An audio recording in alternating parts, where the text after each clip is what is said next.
اعوذ باللہ من الشیطان الرجیم بسم اللہ الرحمن الرحیم۔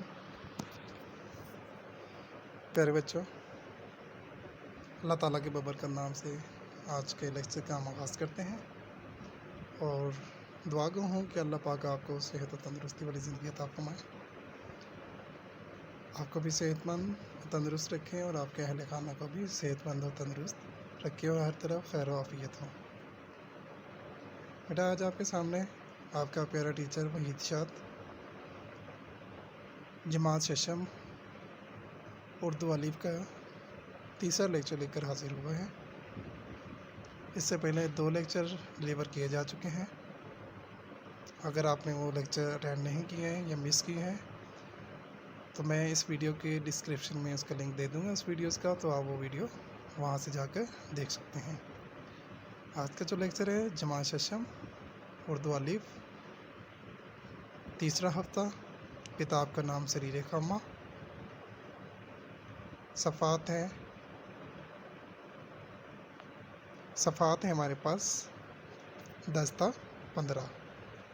سبق کا نام ہے نیکی کا بدلہ۔ بیٹا، اس سبق کا جو مصنف ہے اس کا نام ہے اے حمید۔ آج ہم اس لیکچر کے اندر مشقی سوالات کے جوابات تحریر کرنے کے بارے میں تبادلہ خیال کریں گے۔ انشاءاللہ عز و جل اس لیکچر کے بعد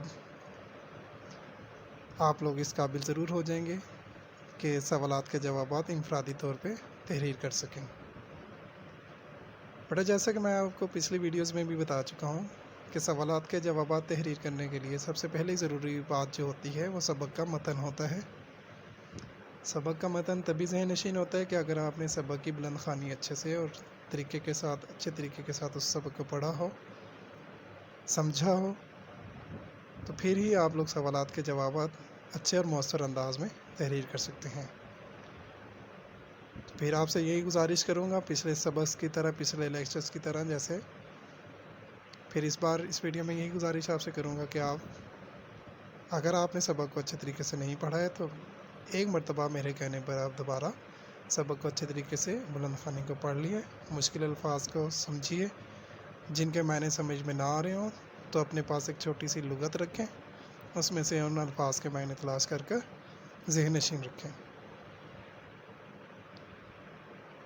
جی بیٹا، بلند خوانی کرتے وقت ایک چیز کا اور خیال رکھنا ہوتا ہے کہ جو بات آپ کو اہم لگ رہی ہو اس کو آپ ہائی لائٹ کر سکتے ہیں، پینسل کے ساتھ اس کو خط کشید کر سکتے ہیں، اور اگر آپ کے پاس کوئی صفحہ موجود ہو، کوئی کاپی موجود ہو تو اس پر آپ وہ اہم نکات تحریر بھی کر سکتے ہیں، جیسے ہم لوگ اپنی اصل کاپی میں تحریر کرتے ہیں۔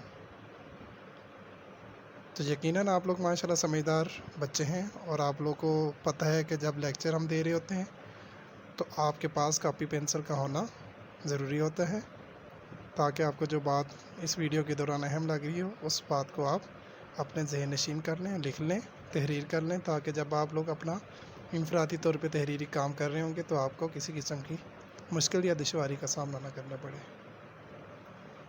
تو سوالات کی طرف جانے سے پہلے تھوڑے سے چند اہم نکات بیان کرتے چلوں آپ کو کہ سوالات کے جوابات، چونکہ ہم یہاں پر تفصیلی سوالات کے جوابات تحریر کرنا سکھا رہے ہیں آپ کو، تو اس کے لیے ضروری یہ ہے کہ آپ چونکہ جماعت ششم کے طالب علم ہیں تو آپ کے لیے ضروری یہ ہے کہ آپ نے جواب کو 3 سے 4 لائنوں میں تحریر کرنا ہے۔ ٹھیک ہے جی۔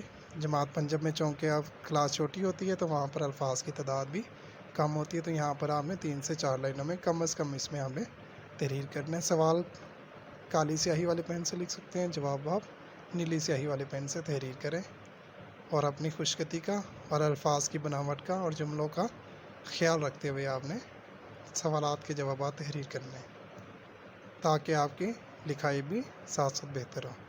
بیٹا، کوشش کیجیے گا کہ آپ نے جو ہے بال پوائنٹ کے استعمال سے گریز کرنا ہے، کیونکہ اس سے آپ کی لکھائی متاثر ہونے کا خطرہ لاحق ہوتا ہے۔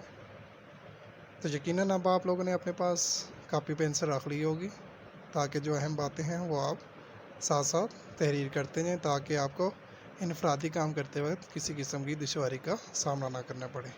تو چلتے ہیں جی ہم اس سبق نیکی کا بدلہ جس کو اے حمید صاحب نے لکھا ہے اس کے سوالات کی طرف۔ تو دیکھتے ہیں جی